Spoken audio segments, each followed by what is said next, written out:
Okay, welcome back. Buenos dias. I've been practicing. That's the only word I've got though so far, but at least I can talk to my taxi driver on the way back to the airport tonight now. It'll be a short conversation, I think. In this session, I've put the title, What Did We Learn Today? That question is a question that I often ask the students. So it's a question for students to think about our learning, but it's also a question to ask ourselves. What did we learn today? As teachers, when we get to the end of the day, what did we learn? What did we learn about our students? What did we learn about our practice? What might be a little bit different tomorrow? And if we keep asking ourselves that question, what did we learn today, we will increase our impact on the students. So when they talk about what they learned today, it's had an even bigger impact. And a lot of that is connected to that idea we talked about yesterday, what we believe in, what we think about learning, what kind of feedback we want, what kind of feedback we give. So I'm going to ask you to think about your beliefs. What are your beliefs about learning? Some Olympic athletes here. Talk to the person next to you. What do you think? Are Olympic athletes born? Or is it something that anyone can become? Do they have a talent, a gift? Or is it just the result of training that anyone could do? Just take a minute with the person next to you. Are Olympic athletes born or developed?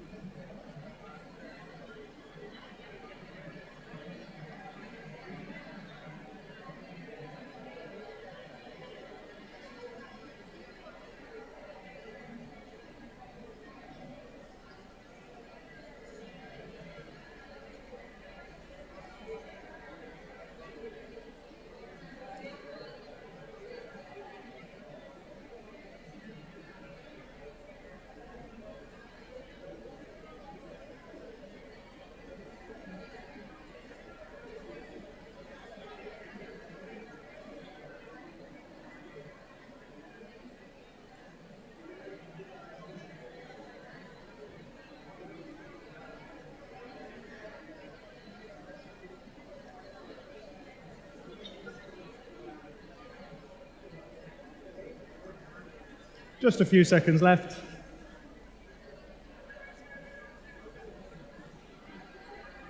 And 3, 2, 1. I'm going to stop you there, please. Now, you probably could have spent the rest of this hour talking about that question, couldn't you? It's an age-old debate. Are we born with ability, or can anyone develop ability? Just show of hands, we'll see roughly what you were talking about. I'll give you the option of either mostly born, mostly developed, or exactly half and half. So, show of hands, who thinks it was mostly something that you're born with? It's a talent and ability that you have. A few hands for that. Who thinks it's mostly something you develop? More for that one. Who thinks it's half and half? There's a lot more thing. It's pretty much exactly something you're born with and something you can develop. Either that or we were just trying for a Mexican wave there together and got that all wrong. Actually, I have a bit of a problem with this kind of question. I know I asked you the question, but it's a question I struggle with a bit because when we talk about this idea of what we're born with and what we develop, the examples that we tend to look at are the people who are at the top of their game. We talk about the Olympic athletes. We talk about Einstein. We talk about Mozart in the music world. We talk about the greats. The difficulty with that is that only one person can be Mozart. Only one person can be Einstein. There can only be 9 people on that track. So when we're thinking about this idea of people at the top of their game, it's not quite as clear-cut, this idea of born and developed, and it might not really help us very much. So I want to bring it back to reality. I'm going to ask you to have the same conversation about what we're born with and what we develop, but we'll make it more real for us. Teachers, is it something that you're born with, or is it something anyone can become with the right training and development? Are we born to be teachers, or can anyone be a teacher? Take 1 minute with the person next to you. What do you think?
Just a few seconds left again.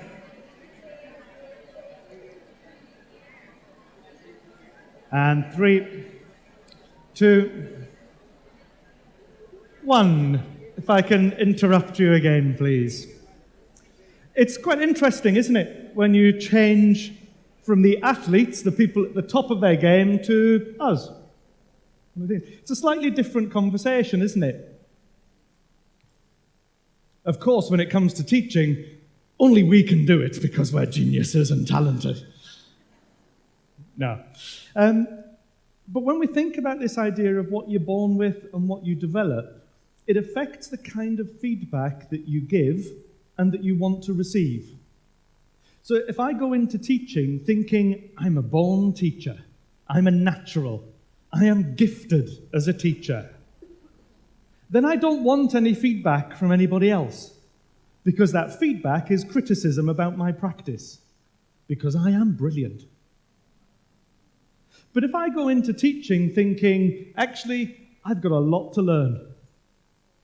Every day is a learning day in the classroom. Something new will happen.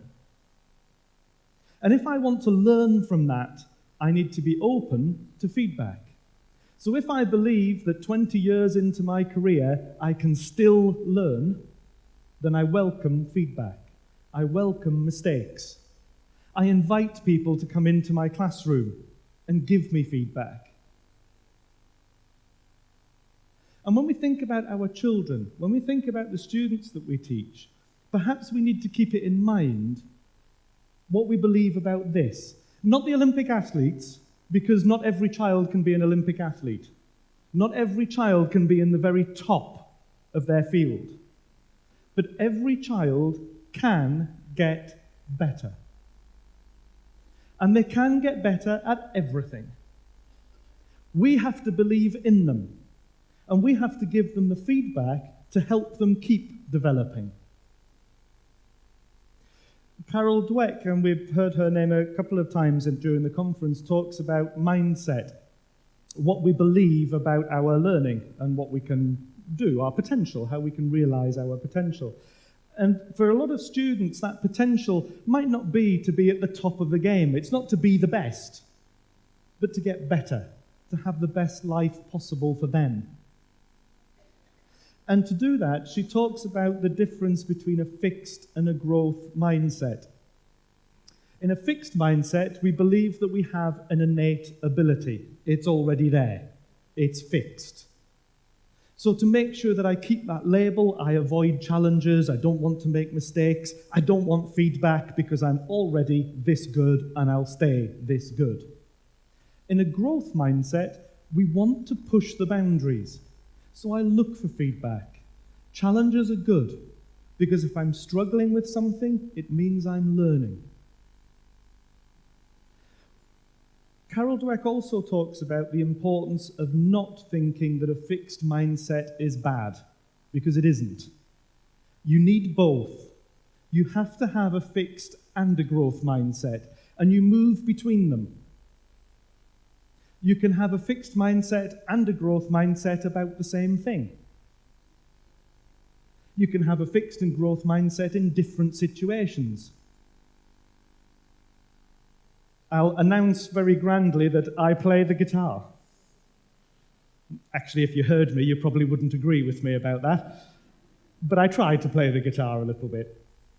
And actually, when I'm playing the guitar, I like struggle, because that means that I'm trying something new and different. And if I get past that struggle, I've learned something new. I'm in a growth mindset. When I'm struggling with the guitar, I welcome feedback. I'm interested in what people can tell me that would help me improve my guitar playing. Now, on the other hand, swimming, I am not very good at. When I take my children swimming, it's frightening. When I stand in a swimming pool and the children are happy and they play around, I keep my feet on the floor in the swimming pool and I walk and do that on the surface so it looks like I'm swimming. If anybody comes near, oh, get away from me, I'll drown. You can't come close to me. I don't want feedback about swimming. I don't want help. I find swimming frightening, so I want to stay safe. I don't want to feel challenged, and I don't want to take risks. So sometimes we have to keep ourselves safe, and it's okay to be in a fixed mindset to keep yourself safe. But at other times, it's finding the opportunities to move into a growth mindset. What could I learn from guitar playing that might help me with swimming? Not the physical act of playing the guitar, but the thinking. What could I learn that would help me? And the more we can encourage our students into a growth mindset, the more opportunities we can provide for them in the classroom, the more likely they are to set up challenges for themselves, take feedback in the future, and learn to cope with struggle. And I mean at an everyday level. I've got a clip here of a chap who needs to think with a growth mindset, an everyday struggle to overcome. It's in Dutch, I think, but don't worry about the language. Eugène You'll get the Breinaert idea. is 87. Hij heeft een auto en een garage. Alleen de combinatie van die twee You can see is the problem een he beetje has. krap. Mijn auto die is 1,49 meter. En mijn garage daar is 1,55 meter. Dat doet hem 6 centimeter zien. En daarom heb ik dan de moes aangedaan. Tegen een moest tegenrijden. Dat doet, dat ben ik kwijt tegen de moes. Moet tegen de moes mag ik tegenrijden, dat mag geen schroeven. So there's one solution. We gaan ook binnenrijden. Hè? Eugène moet zowat de handigste chauffeur Now you van can see the Vlaanderen next zijn. problem he's going Het to is have when he letterlijk gets his rijden car tot in op there. de millimeter. En zelfs als de auto binnen staat, moet hij er nog altijd uit geraken. Voilà, toen ik mijn deurtje open zie. En dan moet ik mijn deurtje van mijn not open doen, want anders kan ik niet uitstappen. Niet. Voilà, en zie dat ik een blusje maak. Auto op de stille liggen, uitstappen, de wagen vooruit duwen, dat de deur van de auto toe kan. He. Want anders kan ik de deur van de keuken niet toe doen. Voilà, de deur van de auto is toe, nou deze deur kan toe doen. En de zeteltjes daarvoor zitten. Et voilà. Sometimes we need to solve everyday problems. If that was me, I would give up. That's all too difficult for me. But there are everyday problems that we face when we go to school, to university, when we get into the workplace, that students will need to learn to cope with. And sometimes that creativity is just about the everyday. What do we need to solve each day? Eugène. Whoops. That mindset then affects how we approach learning, what we believe about our own learning. It also affects how we respond to setbacks. What happens when something gets difficult? How do we deal with it? What have we learnt to do to deal with those problems? For us as teachers, it also affects how we organize our students, whether we group them according to who we believe has ability and talent and who we think is struggling. And we create a group of students who are struggling and a group of students who are doing well. And I've been in schools, into classrooms, where those tables, those groups of children, are named. On this table, we have the tigers. On this table, we have the lions. On this table, we have the hippopotamus. Now, what's that telling the children about their learning? This is the slow and lumbering group. When we label children like that, we're not giving them the opportunity to believe that I can get better. We're labeling them and making them think I will never be as good as that table. So how we organize our learning, how we respond to feedback, because we might respond differently to students when someone gives us an answer and we think that they're very clever, or they respond and we think they're not very clever. We can give different types of feedback. Yesterday I talked about questioning. Questioning is feedback. When you hear something from a student and you ask another question, that's feedback to them. Feedback about your expectations. Ask questions that make them think, because that helps them to improve their learning. Whatever their starting point, they can get better. What we believe about children's learning impacts on who we praise and what we praise them for. When we give feedback, if we want to encourage students into a growth mindset, then our feedback should praise determination, hard work, and effort. Praise that process rather than the end result. So we refer to the progress that they're making rather than how good we think they are. And you would be amazed how often we hear something from a child and we respond with, "Good boy," "Clever girl." That evaluation that we give them tells them what they are, rather than whether they're doing better. What progress are they making? Even better if that feedback can offer meaningful challenge. That's questioning. How do we take that response and push them further? Yesterday we talked about IRE, explore rather than evaluate. And our feedback should refer to the three questions. I'm referring to these three questions. Doug presented these in a slightly different way in a session that I heard him do earlier. First question, where am I going? What is it that I'm trying to achieve? Second question, well, where am I now in relation to that? And of course, if you ask where are you now in relation to your goal, when you ask it again the next time, you should have moved, so you can refer to the progress. And if I know where I am now, I can then answer, what are my next steps? And if I plan my next step in my learning, and I ask where am I now, I keep making progress. Those three questions, I phrase them that way because actually you can use the same three questions at all levels of the school. The students can ask those questions of themselves. What am I learning? Where am I now? So what should I do next? The students can ask those questions of each other. What are we learning? Where are we now? What should we do next? The teacher can ask those questions of the class. What are we learning? Where are we now? So what should we do next? The teacher can ask those questions of themselves. Where am I going? Where am I now with my practice? What can I do next? And leaders in the school can ask those questions of the school. Where are we going as a school? What's our vision?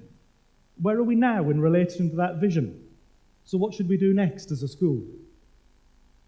So those three questions can be used at every level. And I would encourage you as a teacher to ask them of your students, but ask them of yourself too in your own practice. What do you want to get better at? Where are you now with it? And what will you do next?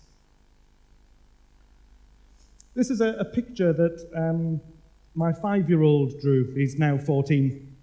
He was 5 when he drew this, not 14, just in case you're wondering.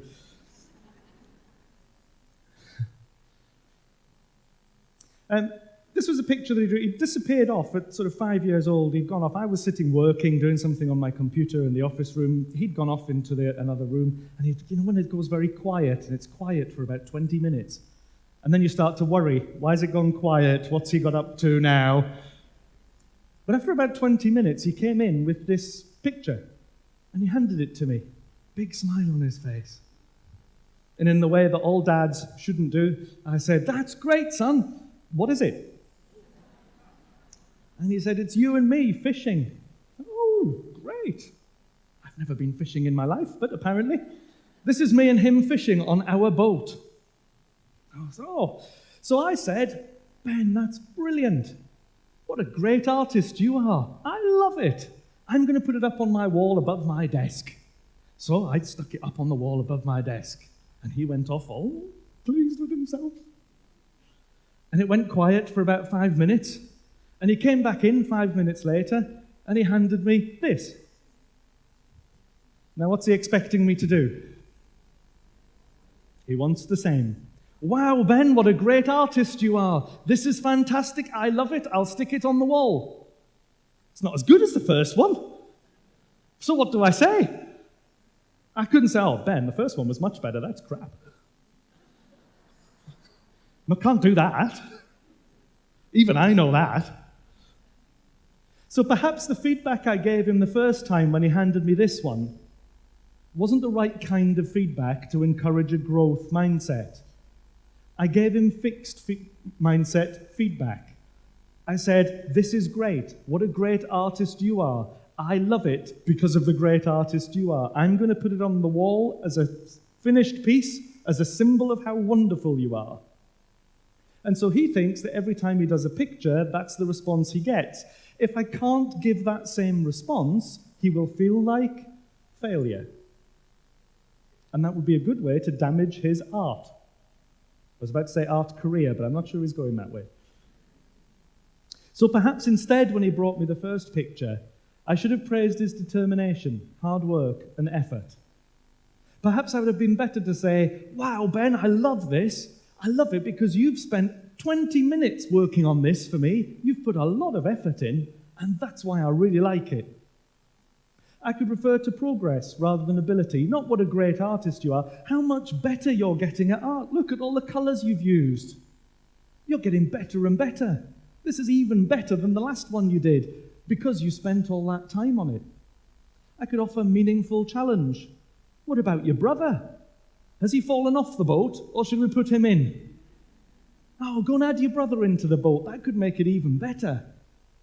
And talk to him about where he's going, where he is now, so he's got a next step, adding his brother into the boat to improve the picture. So that's an example of probably where I got it wrong. But I've learned from that. So if he brings me something now, or when he's played in a football match, we can try and give him feedback that would help him to grow and believe it's possible to grow.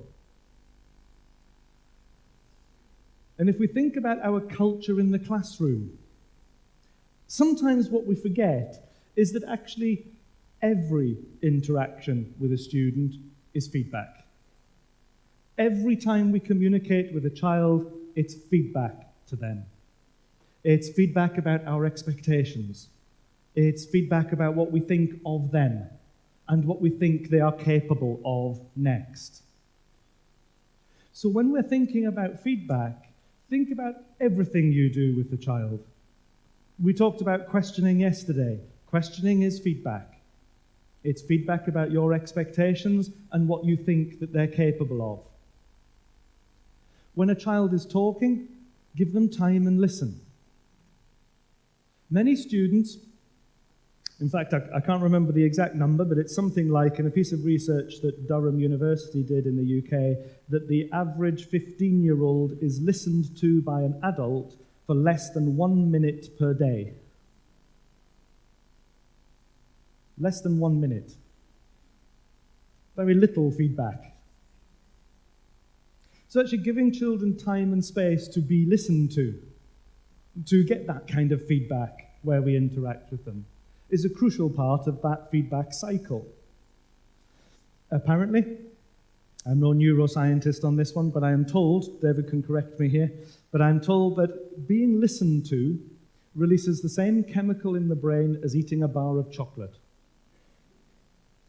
When you feel listened to, you get that same sugar rush, that same feel good. It releases that chemical in the brain that makes you feel valued. That's why, I don't know if you have this in Argentina, there's a strategy in Europe called reading to dogs.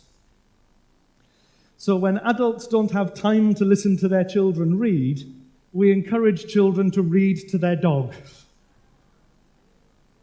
Because dogs listen. They keep eye contact. While you're talking to them, they'll just sit quite happily and the child can practice their reading. And they can make as many mistakes as they like, the dog doesn't mind. As a handy byproduct of that, some of our dogs are getting more intelligent as well, so that's nice. I'm going to show you a short video clip. This is an experiment called the Still Face experiment. It was actually looking at children in that very early age, 0 to 2 years old, and the impact of not feedback, but an absence of feedback. What happens when there's no feedback? Now, you can see it in as young as 0 to 2. But if you're teaching older students, think about the impact of that idea that they get less than 1 minute of interaction with an adult and they're not listened to. What happens in the experiment is that a mother and her child are together, the child and the mother are interacting normally. About halfway through the experiment, the mother stops responding. She's asked to keep a still face. And you can look at the impact that that has on the child. This experiment, what the mother did was she sits down and she's playing with her baby who's about a year of age. And she gives a greeting to the baby gives a greeting back to her. This baby starts pointing at different places in the world, and the mother's trying to engage her and play with her. They're working to coordinate their emotions and their intentions, what they want to do in the world. And that's really what the baby is used to. And then we ask the mother to not respond to the baby. The baby very quickly picks up on this. And then she uses all of her abilities to try and get the mother back. She smiles at the mother. She points because she's used to the mother looking at her. She points. The baby puts both hands up in front of her and says, "What's happening?" She makes that screechy sound at the mother, like, "Come on, why aren't you doing this?"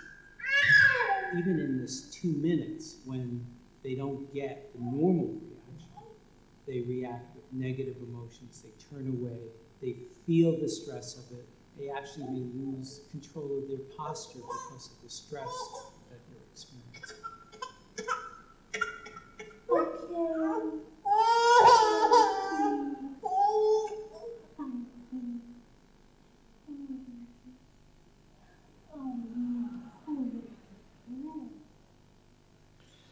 You can imagine how hard that must have been for the mother to keep a still face during all of that.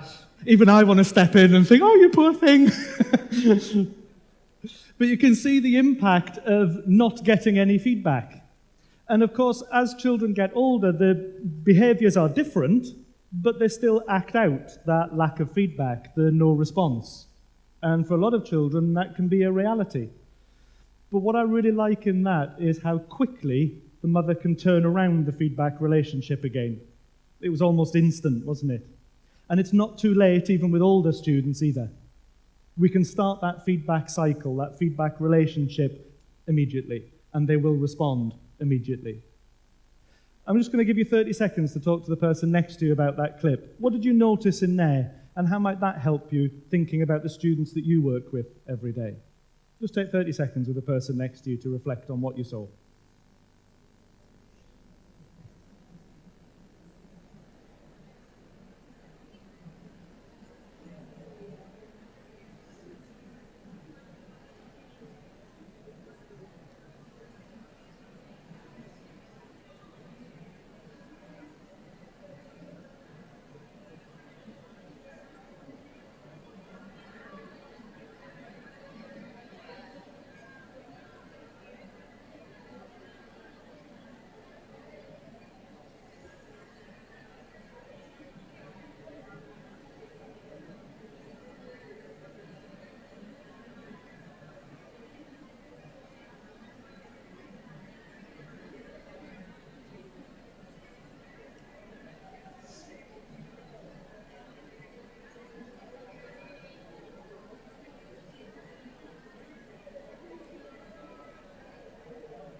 And 3, 2, 1. If I can interrupt you again, please. We talked about how we can turn around that feedback cycle, that interaction between teacher and student, and bring that feedback back. We started out talking about our beliefs, what we believe about learning. So if we're going to encourage our students to talk about learning and think about learning, what do we need to believe in? And this is what we call standpoints.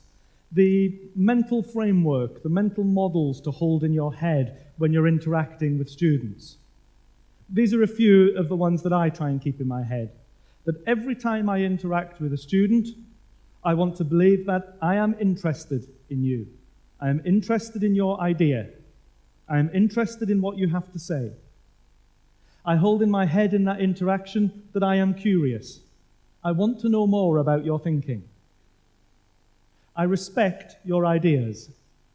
So I will listen to you carefully, and I will ask questions to prompt that thinking further. I believe that you can face this challenge. I believe in you. And I hold that standpoint in my head when I talk to students, because if I ask them a question, they need to know that I believe that they can face up to the answer, that they can work it out. Develop that trust and a belief in their abilities, and I will give you the space you need to work it out. I'm asking you a question, but I'm not putting you on the spot in front of everybody and expecting an answer in 0.8 seconds. I'm asking you a question, and I'm giving you the space to think, to work it out, to practice the vocabulary before you give me your answer. When I can hold those beliefs in my head, the feedback I can give is more positive for our relationship and for their learning.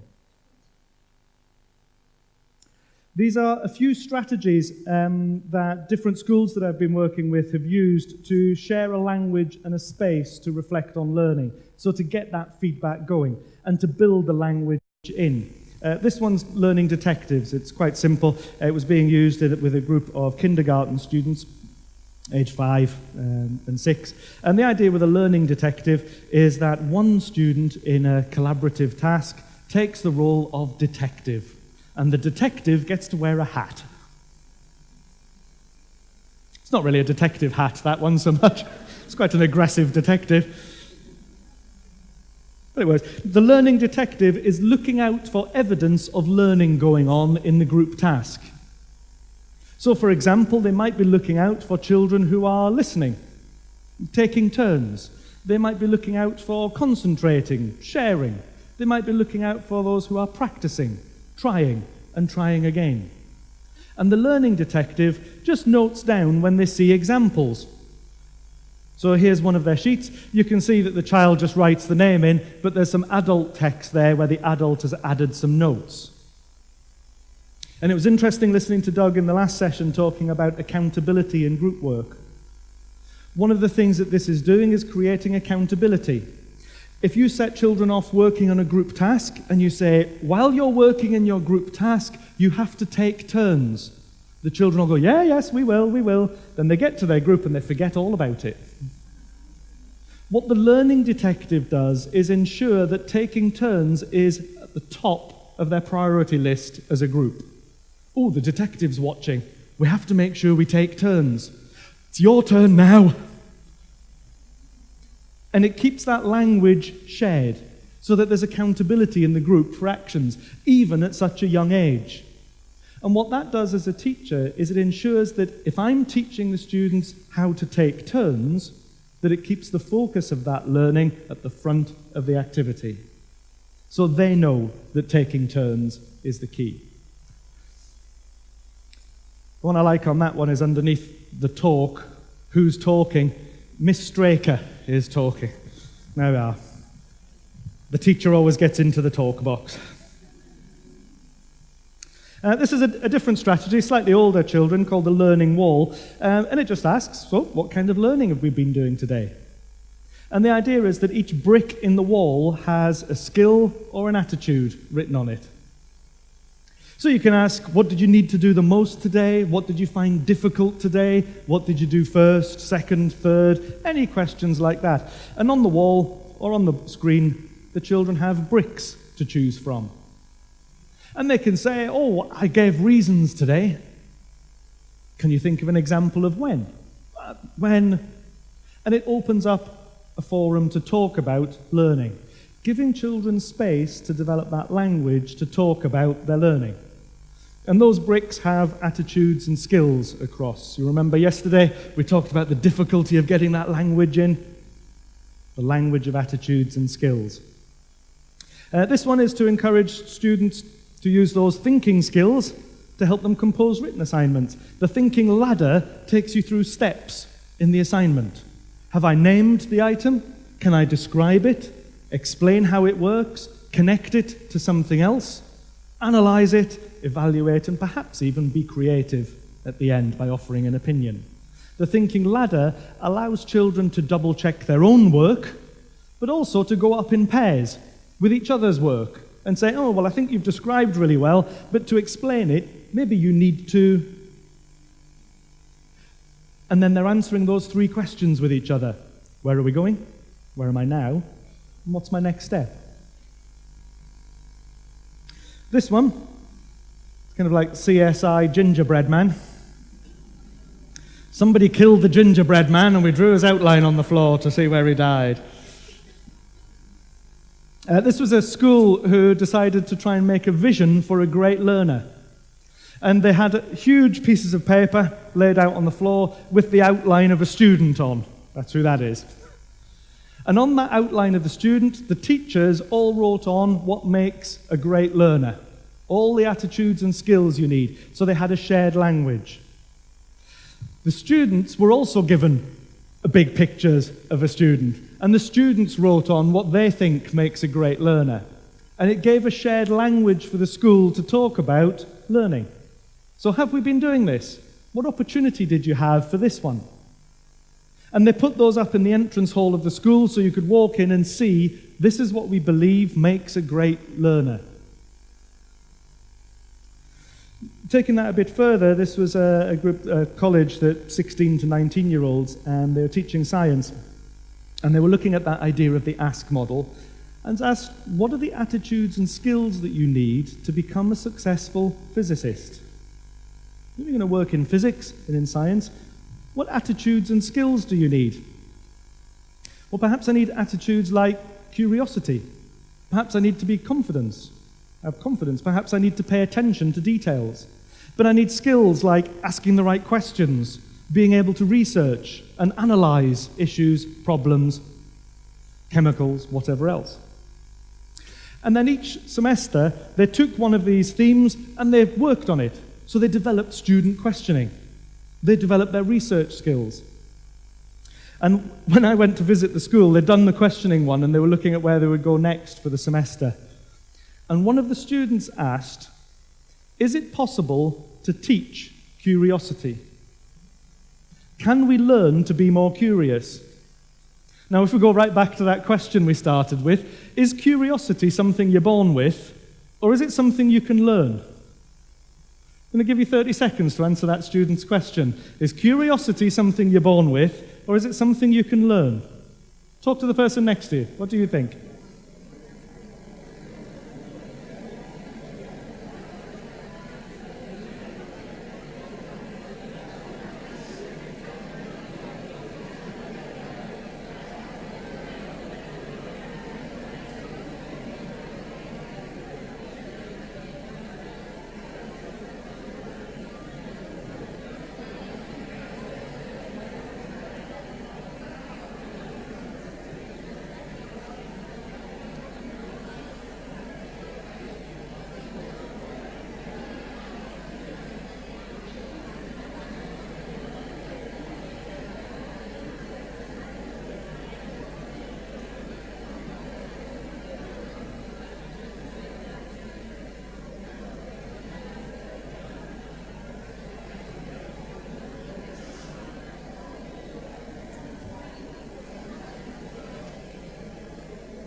And 3, 2, 1. If I can stop you there again, please. That's a really interesting question, isn't it? Is curiosity something that you're born with or something you can teach? And actually, for that question to come out of the students made it even more powerful. That wasn't a teacher question. That's the students raising those questions. When they have a language to talk about their learning, they want to talk about their learning. And that was a challenging question for the teacher to come up with an answer to. And of course he couldn't. But taking that idea that he's not there to evaluate, he's there to explore, he said, well, let's find out. What might we do? And he encouraged the students to come up with ideas, ways that we might teach it and learn it, to see if they could. I haven't been back to the school yet to see what the results of that were. I'm really looking forward to finding out whether you can teach curiosity or not and how they might do it. But that standpoint that he took, when he asked them about that, and when a student asked, can we teach curiosity, he took the standpoint, I'm interested in that idea. I am curious about whether you can or not. I respect that idea. I think we can face up to this challenge together. So let's have some space to think about it and talk about it. And all of those little strategies that we just looked at are just tools to create space to think about learning. And it helps us share a language to talk about learning. So when we ask the question, what did we learn today? We've got a language to answer it.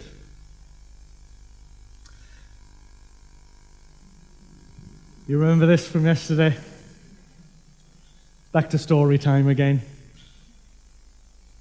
We talked about bump, bump, bump for the students, how they move from one classroom to the next, getting filled up with information and having so much to do. But it's not just them, is it? It's us too. How much do we bump, bump, bump through the day? We have to get all of our lesson preparation done, and we start our lesson and different things happen throughout the lesson. Lots of questions come up, things to do. Then you get that pile of marking at the end of the session that you put in a box to take home later. Then you go to your next session and you start that again. And at lunchtime, you maybe run a club. And then you answer a few emails that you've got from parents or from the principal. And at the end of the day, you run another club. Then you go home and you look after your family. And then you get that box out of the car that has all of the books in and think, oh no, and just carry it back to school the next day untouched. I had a box that I must have driven, but it's done more miles than I have going backwards and forwards from school to home. Take it out for a little trip. We bump, bump, bump through the day as well. How often do we get to stop bumping, to step back and think, what did I learn today? What have I learned about my students? What have I learned about my practice?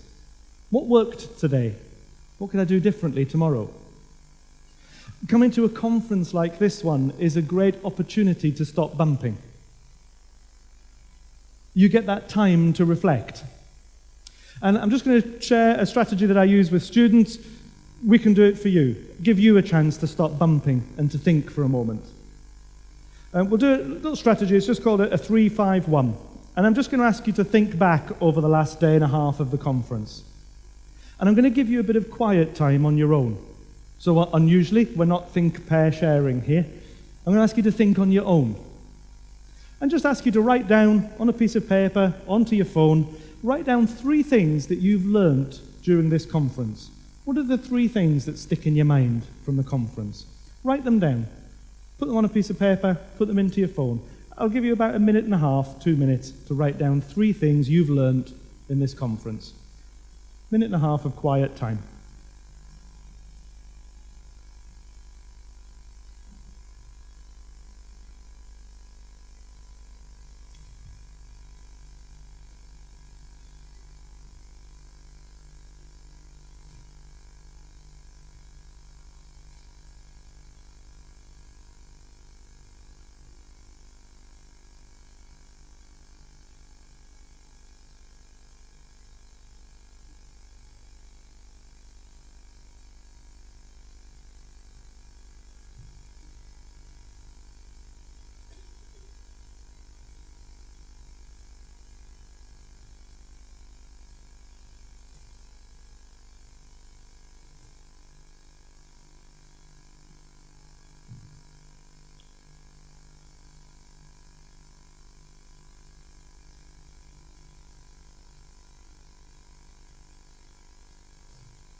Just a few more seconds, see if you can finish the one you're writing.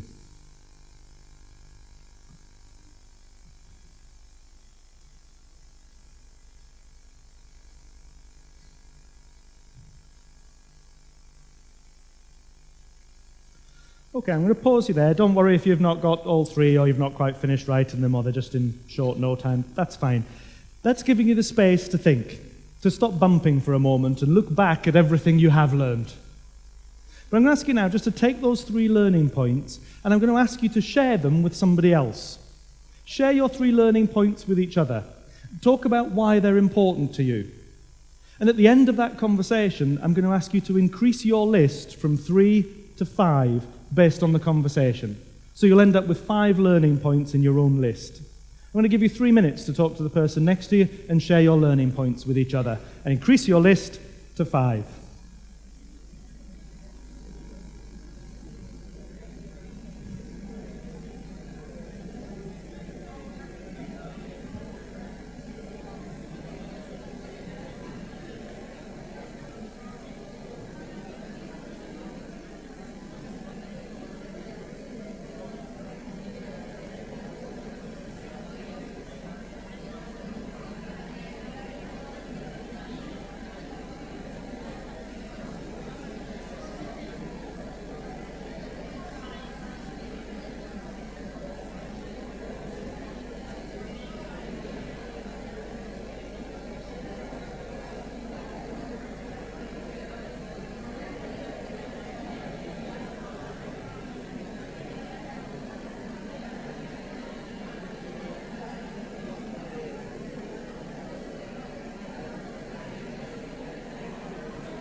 You've got 30 seconds left to increase your list to 5.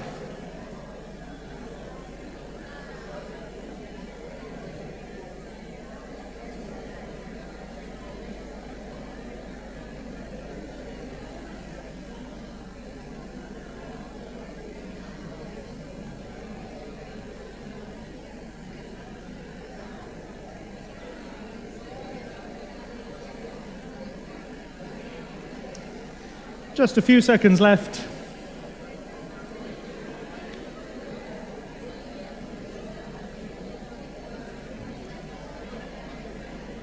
And 3, 2, 1. I'll ask you to draw your conversation to a close, please. Hopefully, you've now got 5 things in your list, or close to. You've got a selection anyway. We've done the 3 and the 5 of the 3-5-1 strategy. 3 things on your own, that was the big ideas came back to you. When you turned and talked to the next person, it let you take those 3 ideas and dig a bit deeper. You shared your reasons, you listened to somebody else's, that added to your thinking. If you're doing this with students, you've got a choice next. We're doing a 3-5-1, but you could do a 3-5-7. In your pair, turn to another pair and share your learning with each other and increase your list to 7. So we get that language going around the group. So you end up with 7. We're going to think about your own practice in here. So I'm doing a 3-5-1. In your pair, you've come up with a list of 5 things. I'm now going to ask you, on your own again, to choose one as an action point for you. From your learning points list, what could you do? What could you act on tomorrow? What could you do tomorrow back in school based on your action points? If you want to share ideas with other people, if you want to say, what could I do about this one? By all means, talk. But could you write down your own action point? A piece of research recently suggested that a plan is more likely to be effective if you write it down. If you write your plan down, it is 46% more likely to happen. So if you want to put something into action, write it down. If you're thinking, I have no intention of doing anything tomorrow, leave it blank. No, not really. Could you write down one possible action for you tomorrow? I'll give you 1 minute to think of an action and to write it down.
Okay. And 3, 2, 1. I hope that through the conference, all of these inputs, all of these ideas, all of the notes that you've taken, that's just given you a bit of space to stop bumping and think about a possible action. And for me, I think when we have conference events like this one, we can go away feeling really inspired. We can go away thinking, that's interesting, and I like that, and that's good. And we meet other people from other schools and we hear about their practice. But all of that learning just stays in this room unless we do something about it. I love this quote. A man has to sit by a river for a long time before a roast duck will jump into his mouth. Great things won't happen unless we make them happen. So we need to take action around them. So taking away your learning point, taking away that idea that you think, I'll try that, is your next step towards your own development and learning. We started out asking about teachers. Are we born or developed? If you believe that teaching is a skill that you can develop, go back from the conference and try something out, however small. Because even the smallest step can set you off on a long journey. Ask yourself those 3 questions. What is it I want to try and achieve? Where am I going? Where am I now with it? So what should I do next? A word of caution. Are there any principals, head teachers in the room? A few. A word of warning, head teachers, principals, that the staff that didn't come with you to this conference are sitting at home worrying. They're worrying because tomorrow you will come back full of ideas. I heard this at a conference, so now we're all going to. And they, oh no. Here we go again. You know, as schools, we're really good at answering question 1 and 3. What do we want to try and achieve? So what should we do about it? And we jump into actions. And we rarely ask that second question, where are we now? To make sure it fits, to make sure it makes sense for us. Because I think one of the things that John Hattie's visible learning research pointed out to us is that pretty much everything works in education. 95% of everything that's been looked at has a positive impact on children, to a greater or lesser extent. But pretty much everything works. So if you go back with an idea and try it, guess what? It'll work. Now the downside to that is that if everything works, we might try and do everything. And we can't. We're already overwhelmed as teachers, aren't we, with great ideas and things to try and do. Choose one. Choose one thing to work on and work at it and stick at it and keep sticking at it till you can see progress, till you can see impact on children. Don't forget that second question. Where am I now? What progress are we making? I do a lot of work in Northern Ireland, and the Irish are great storytellers. And I heard a story from a guy in Ireland who was talking about a farmer. And the farmer is working away in his field, planting the crops, working in his tractor. And he notices a car drive past the edge of his field. He thinks, that's unusual. We don't see many cars around here. And a few minutes later, the same car goes back the other way past his field. He thinks, oh, it's really strange. Same car twice. A few minutes later, the same car comes back again. And it stops next to the field. The farmer walks across to the car, says to the driver, can I help you? And the driver says, oh, yeah, I'm lost. The farmer says, where are you going? The driver, I'm going to Dublin. The farmer thinks for a minute and says, you're going to Dublin? I wouldn't start from here. You can only start from where you are now. Make sure you ask that question of your schools, of your practice, and of the children. Where are we now? And then plan the right next step for you and for them, so you can have more impact on their learning. Thank you very much for coming to the conference and for listening.